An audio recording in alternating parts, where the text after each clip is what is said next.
तीनों पार्टी जो है वह दमखम दिखा रही है। हालांकि तेज प्रताप यादव ने भी प्रत्याशी उतारा था और महिला प्रत्याशी के तौर पर बीना मानवी ने नामांकन किया था। नामांकन पर्चा उनका दाखिल होने के बाद रद्द हो गया है। लेकिन एक तरफ प्रशांत किशोर ताल ठोक रहे हैं तो दूसरी तरफ आपकी भी पार्टी ताल ठोक रही है। लेकिन भाजपा ने उम्मीदवार बदल दिया, इसको लेकर के क्या? तो बिना लगन के शादी नहीं उधर हो जाता है पकड़ा हुआ, उसी तरह से पकड़ करके उसको सामने लाएगा।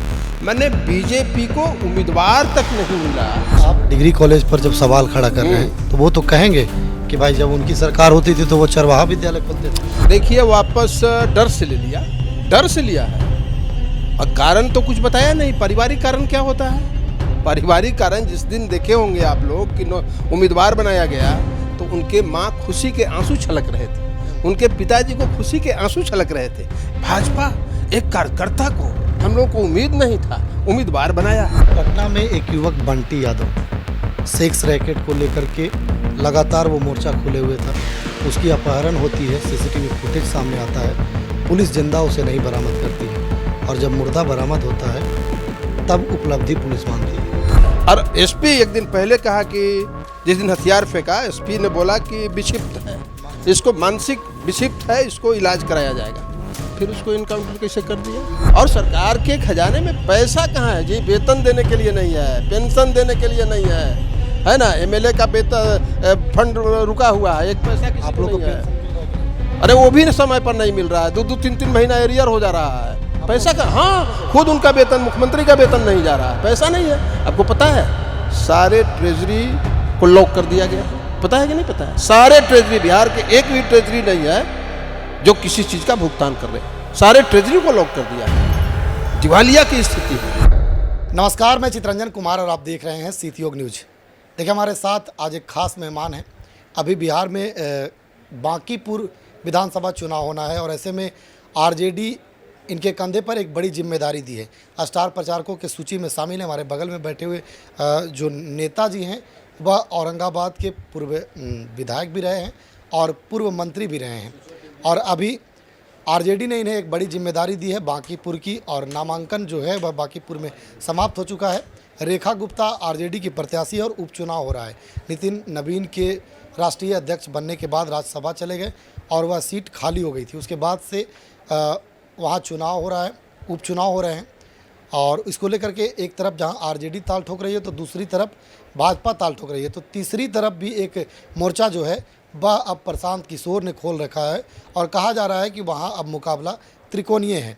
हमारे साथ बात करने के लिए सुरेश पासवान जी हैं, पूर्व मंत्री हैं। सर, बांकीपुर को लेकर के हम सबसे पहले बात करेंगे, उससे पहले कि हमारे चैनल में आपका स्वागत है। बहुत बहुत धन्यवाद। और सीतयोग चैनल चूँकि ज़मीनी हकीकत को और जज्बात को और जनता के बिल्कुल ही बर्निंग इशू होते हैं उसको लगातार आप लोग मुखरता और प्रखरता से बेबाकी तरीके से दिखाते हैं, इसके लिए बहुत धन्यवाद।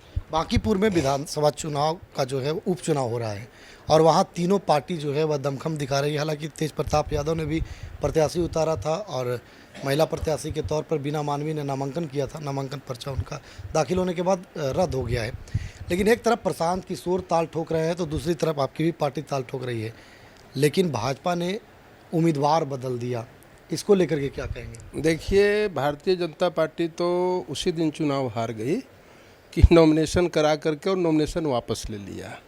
जनता उसी दिन उनको जो है एक तरह से बैक होने का, चाहे कारण जो भी हो, बैक होने का, और बार बार जो भारतीय जनता पार्टी को लगता था कि हम किसी को भी, कुत्ता बिल्ली तक का भी नाम आता था कि सीट पर खड़ा कर देंगे तो हम चुनाव जीत जाएंगे, ऐसी कोई बात नहीं है। जनता इस बार वहाँ बहुत ही समझ लीजिए कि सलीके से जो है मूड बना चुका। रेखा गुप्ता जो महागठबंधन के उम्मीदवार, पिछले बार भी हमारी महागठबंधन के उम्मीदवार थे और लगभग 50,000 वोट उन्होंने हासिल किया था। और रहा बात प्रशांत किशोर जी का, तो पिछले विधानसभा के चुनाव में देखा होगा आपने कि पूरे बिहार में वो चुनाव लड़ा है लेकिन एक सीट पर भी जमानत नहीं बचा है। अब अपने खुद चले आए हैं, अब क्या करेंगे वो देखने वाली बात है। लेकिन हमको लगता है कि जनता उसी स्थिति में जो विधानसभा के चुनाव में उनका परिणाम आया है उसी स्थिति में उनको रखेगा। मुख्य विपक्षी पार्टी है, मुख्य विपक्षी दल है। अब तक तो आप लोगों ने पता कर ही लिया होगा कि भाई भाजपा ने अपना प्रत्याशी को वापस क्यों लिया। देखिए वापस डर से ले लिया, डर से लिया है। और कारण तो कुछ बताया नहीं। पारिवारिक कारण क्या होता है? पारिवारिक कारण जिस दिन देखे होंगे आप लोग कि उम्मीदवार बनाया गया तो उनके माँ खुशी के आंसू छलक रहे थे, उनके पिताजी को खुशी के आंसू छलक रहे थे। भाजपा एक कार्यकर्ता को, हम लोगों को उम्मीद नहीं था, उम्मीदवार बनाया है। इसलिए बीजेपी कहती कुछ और है, करती कुछ और है। और बहुत ही इस बार जो है बांकीपुर के चुनाव में चारों तरफ से ये घिरे हुए हैं। और फिर जो दूसरा उम्मीदवार बनाए हैं उनको भी स्टेटमेंट आप देख रहे हैं, उनका भी काबिलियत आप देख रहे हैं। इसलिए महागठबंधन बांकीपुर सीट से बहुत कंफर्टेबल तरीके से पकड़वा उम्मीदवार कहा जा रहा है उन्हें, और एक वीडियो जो है वह तेजी से वायरल हो रहा है। वो तो बिना लगन के शादी नहीं उधर हो जाता है, पकड़ हुआ उसी तरह से पकड़ करके उसको सामने लाया गया। मैंने बीजेपी को उम्मीदवार तक नहीं मिला जिस क्षेत्र से राष्ट्रीय अध्यक्ष भाजपा का लीड कर रहा हो। लगातार नवीन जी हम लोगों के साथ में, उनके पिताजी एमएलए थे, अच्छे आदमी थे।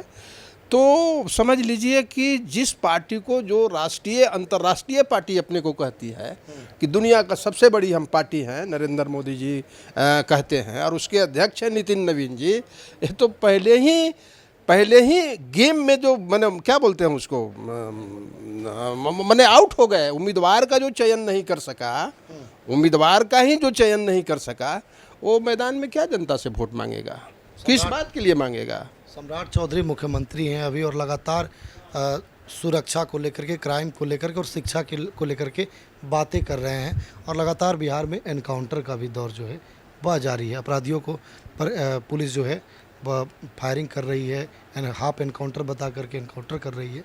उसको लेकर के राजद की क्या प्रतिक्रिया है? देखिए, कानून व्यवस्था हर सरकार की प्राथमिकता होती है, हर सरकार की, चाहे वो केंद्र की सरकार हो या राज्य की सरकार हो। कानून व्यवस्था हर सरकार की सर्वोच्च प्राथमिकता में एक होती है। सम्राट जी कोई अलग से कुछ बात नहीं बोलना कर रहे हैं, हाँ ये बोलते ज़्यादा हैं और दिखाई कुछ नहीं दे रहा है। एक मुख्यमंत्री को जितना काम करके काम उसका बोलना चाहिए, सम्राट जी में वही फ़र्क है कि वो केवल बोलते हैं। और जो घटना हुआ, आरा का घटना हुआ, कोई चीफ मिनिस्टर कहेगा कि उसका जगह श्मशान में होगा, कब्रिस्तान में होगा? कानून ना है इस देश में, संविधान है ना, न्यायपालिका है ना, फांसी की सज़ा न्यायपालिका देती है ना, उम्र कैद की सज़ा न्यायपालिका देती है ना। किसी को, कोई भी अपराधी हो, उसको सीधे मारने का अधिकार आपको किसी ने नहीं दिया है। हाँ, जब तक उधर से, और ये जो वारा वाली जो घटना हुआ है तिवारी जी वाला, भरत तिवारी वाला, तो सरेंडर कर गया था, हथियार फेंक दिया था। और एसपी एक दिन पहले कहा कि जिस दिन हथियार फेंका, एसपी ने बोला कि विक्षिप्त है, इसको मानसिक विक्षिप्त है, इसको इलाज कराया जाएगा। फिर उसको इनकाउंटर कैसे कर दिया? पटना में एक युवक बंटी यादव सेक्स रैकेट को लेकर के लगातार वो मोर्चा खुले हुए था, उसकी अपहरण होती है, सीसीटीवी फुटेज सामने आता है, पुलिस जिंदा उसे नहीं बरामद करती है, और जब मुर्दा बरामद होता है तब उपलब्धि पुलिस मानती है। देखिए, पूरे राज्य में कानून व्यवस्था एकदम समझ लीजिए कि मैंने धराशायी हो चुका है।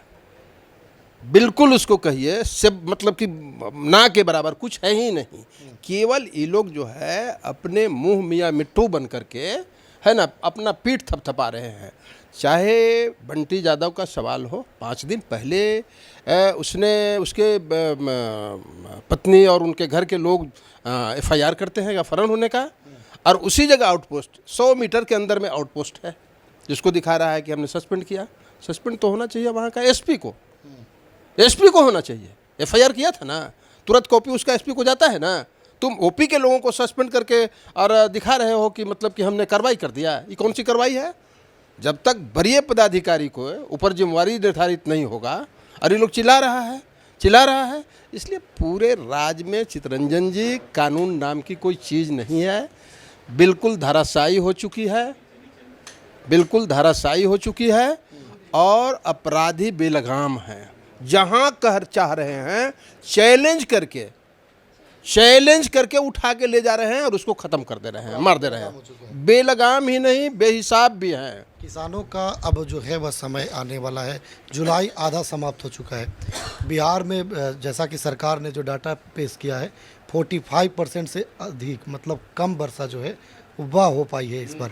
और सुखाड़ को लेकर के अब तक सरकार की जो कोई है योजना जो है वह धरातल पर नहीं आई है। पहले की सरकार जो होती थी वह सुखाड़ को लेकर के पहले सचेत हो जाती थी और किसानों को मुआवजा मिलता था, बीज मुहैया कराई जाती थी, लेकिन अब तक वो धरातल पर दिख नहीं रही है। देखिए, पूरा आद्रा नक्षत्र किसान का सगुन शुरुआत होता है, ऐसे तो रोहन से होता है, लेकिन 100% किसानों का शगुन शुरुआत होता है। 10-20% रोहन में लोग करते हैं और 100% लोग आद्रा नक्षत्र का इंतजार करते हैं कि आद्रा नक्षत्र आएगा तो मेरे खलिहान में, है ना, खेत और खलिहान में दोनों जगह हरियाली आएगी। तो पूरा आद्रा नक्षत्र बीत गया पानी का इंतजार करते करते।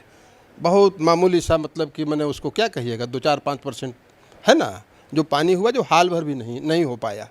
इसलिए पूरे राज्य में और इस राज्य के उत्तर बिहार में भी जो पानी है वो नेपाल का पानी सब जो नदी में आ रहा है, और दक्षिण बिहार तो कंप्लीट सुखाड़ हो गया। क्योंकि बिछड़े नहीं हुए, भदई का एक फसल जो होता था वो 4 महीने का लोगों का आहार हो जाता था। आप चले जाइए देव के इलाके में, कुटुम्बा के इलाके में, नबीनगर जो भी पहाड़ी पठारी इलाका है, वो भदई का खेती राहर से लेकर के, तिल से लेकर के और मक्का से लेकर के तमाम चीज़ होते थे। एक भी नहीं लग पाए हैं। इसलिए ये तो सुखाड़ हो गया और सरकार का कोई इंतजाम रोड मैप है नहीं। सरकार तो केवल डपोर संखी घोषणा रोज जो है हम एक कर रहे हैं, वो कर रहे हैं। केवल इनको मीडिया में बने रहने के अलावे धरातल पर किसान का हालत है, मजदूर का हालत है, अन्य लोगों का जो हालत है, उसके बारे में कोई चिंता और कोई इनको जो है मतलब कि परेशानी दिखाई नहीं दे रहा है। क्या लगता है, सुखाड़ घोषित हो जाना चाहिए? देखिए, सुखाड़ तो घोषित हो या नहीं हो, लेकिन सुखाड़ का जो रोड मैप है, सुखाड़ का जो मतलब कि पैराफिनेलिया है, उसको तो इनको हर जगह जो है ऑन कर देना चाहिए। उसका पैराफिनेलिया होता है, क्योंकि 45% से कम बारिश हुआ अभी तक। और कैसे इनका डाटा गया है कि 45-55% बारिश कहाँ हुआ है, बताइए। अभी बैठे हुए हैं सारे लोग, गांव देहात से आए हैं, एक भी आहरा पोखरा में कहीं पानी हुआ है क्या? अभी भी लोग लोटा लेकर के, गांव के लोग जा रहा है, लोटा लेकर के जा रहा है शौच के लिए। तो 55% भी पानी कहाँ है? ये झूठा आंकड़ा है। 10% भी बारिश नहीं हुआ है। सुखाड़ नहीं, अकाल की स्थिति हो गई है, और भयंकर अकाल की स्थिति हो गई है। उत्तर कोयल में पानी थोड़ा आया है, कितना दिन चलेगा? क्योंकि बारिश तो झारखंड में भी नहीं है, कितना दिन चलेगा हम नहीं कह सकते हैं। इसलिए सभी जगह जो है अकाल, भयावह अकाल, हाल नहीं है। और जो थोड़ा बहुत भदई का फसल आप तो सरकार में रहे हैं, कृषि विभाग को अब तक क्या निर्णय ले लेना चाहिए था? देखिए, कृषि विभाग मोटे तौर पर जो है अभी तक उनको, एक जो कृषि विभाग में होता था नर्सरी होता था, पता नहीं अब लोग करा रहे हैं कि नहीं करा रहे हैं, समेकित नर्सरी होता था कि अगर समय पर किसान अगर बिचड़ा पानी के अभाव में नहीं करते हैं तो वो नर्सरी से भी आपूर्ति करते थे। तो पता नहीं नर्सरी लोग किया है कि नहीं किया, हमको नहीं लग रहा है कि वैसा तैयारी किया होगा। इसलिए कृषि विभाग को ही नहीं, राज्य कृषि विभाग क्या करेगा? राज्य सरकार कोई टारगेट देगा तब ना। राज्य के जो कृषि मंत्री हैं, राज्य के जो मुख्यमंत्री हैं, जब तक उनका इस पर दृष्टि नहीं आएगा, ध्यान नहीं आएगा, संज्ञान में नहीं लेंगे। आज जैसे डिग्री कॉलेज का खोल करके बड़े बड़े भाषण कर रहे हैं कि हमने एकदम बलकली कर दिया। भाई, डिग्री कॉलेज तो खोल दिया, लेकिन जो 1984-85 से डिग्री कॉलेज चल रहा है, उसके लोग जिंदा हैं कि मर गए? उसके लोग जिंदा हैं, प्रोफेसर और शिक्षकेतर और शिक्षक कर्मचारी जिनको वेतन भत्ता देने का हाईकोर्ट ने आदेश दिया कि आप दीजिए, वो बेचारे मर गए हैं, रिटायर कर गए, ख़त्म हो गए, उनके बारे में कुछ नहीं। ये जो है एक मिडिल स्कूल, हाई स्कूल जिस तरह से संचालित होता है, उस तरह से संचालित करके हम डिग्री कॉलेज खोल दिया 211 प्रखंडों में। क्या इंफ्रास्ट्रक्चर है? क्या आपने वहाँ पे बहाली किया है? क्या आपने वहाँ तैयारी किया है? इसलिए ये डपोर संखी काम में केवल आईवास। आप डिग्री कॉलेज पर जब सवाल खड़ा कर रहे हैं तो वो तो कहेंगे कि भाई जब उनकी सरकार होती थी तो वो चरवाहा विद्यालय खोलते थे। नहीं, सब देखिए, आप दूसरे तरफ जा रहे हैं। चरवाहा विद्यालय जो था वो उन लोगों के लिए था और उसको यूनेस्को ने जो है तारीफ किया था। वह अपना काम करते हुए और उसमें जाके साक्षरता प्राप्त करता था। चरवाहा विद्यालय कोई प्राइमरी के बच्चों के लिए नहीं था, उसके लिए तो स्कूल था ही। जो आदमी यह मान चुका था कि अब मुझे अक्षर ज्ञान नहीं होगा, तो वो बेचारा चरवाहा जाके चाहे किसी जात बिरादरी का हो, वो अपना पशु का भी देखभाल करता था और वहाँ साक्षरता भी प्राप्त करता था। उसके लिए यूनेस्को ने जो है अवार्ड दिया था उस समय के बिहार सरकार को, है ना। A degree college without infrastructure, without teacher professor, न कुर्सी है, न बेंच है, न डेस्क है। किसी एक हाई स्कूल में, मिडिल स्कूल में आप बोर्ड लगा के भाषण कर दिया, उद्घाटन कर दिया तो हो गया, डिग्री कॉलेज ही होता है। डिग्री कॉलेज के लिए पैराफिनेलिया है सारा चीज़, आपको तैयारी करना चाहिए था, बिल्डिंग बनाना चाहिए था। और जो डिग्री कॉलेज आज 30-40 वर्षों से चल, 84 के बाद एक भी डिग्री कॉलेज का, जैसे राम लखन सिंह यादव कॉलेज सामने है, 84 में अधिग्रहण हुआ, उसके बाद एक भी नहीं किया जी। ये जो 40 बरस से लोग पढ़ाई दे रहे हैं, जैसे देव कॉलेज है, औरंगाबाद में जो अफिलिएटेड कॉलेज है ना, उसका क्या होगा? उसके बारे में भी सरकार को सोचना चाहिए।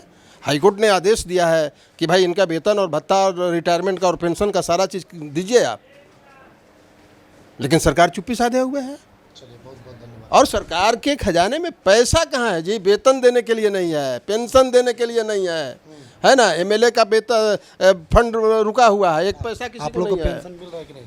अरे वो भी समय पर नहीं मिल रहा है, 2-2, 3-3 महीना एरियर हो जा रहा है। पैसा का, हाँ, खुद उनका वेतन, मुख्यमंत्री का वेतन नहीं जा रहा है, पैसा नहीं है। आपको पता है सारे ट्रेजरी को लॉक कर दिया गया है, पता है कि नहीं पता है? सारे ट्रेजरी, बिहार के एक भी ट्रेजरी नहीं है जो किसी चीज़ का भुगतान कर रहे हैं, सारे ट्रेजरी को लॉक कर दिया है। दिवालिया की स्थिति है, और घोषणा पर घोषणा, घोषणा पर घोषणा। अरे अभी काम करना है आपको, लंबे समय तक अगर काम करना है तो घोषणा थोड़ा कम करिए और सोचना ज़्यादा शुरू करिए कि बिहार की स्थिति जो बदतर स्थिति है उसको कैसे संभाला जाएगा। काम करने की ज़रूरत है। बहुत बहुत धन्यवाद। देखिए, ये थे हमारे साथ पूर्व मंत्री सुरेश पासवान जी, जिन्होंने साफ तौर पर सरकार को घेरे में लिया है और कहा है कि देखिए सारा ट्रेजरी जो है वह बंद करके रखा है, खुद मुख्यमंत्री जी का पेमेंट नहीं हो रहा है। इसके अलावा बांकीपुर को लेकर के भी उन्होंने आश्वस्त किया है कि रेखा गुप्ता जो हमारी प्रत्याशी है वह चुनाव जीत रही है। प्रशांत किशोर को लेकर के भी इन्होंने कहा, सम्राट चौधरी को लेकर के भी जो बातें इन्होंने कहा, उसको लेकर आपका क्या प्रतिक्रिया है, कमेंट बॉक्स में बताइएगा। हम फिर मिलेंगे ऐसे ही दूसरे किसी अतिथि के साथ, तब तक के लिए दीजिए इजाज़त। देखते रहिए सीटी न्यूज़। धन्यवाद।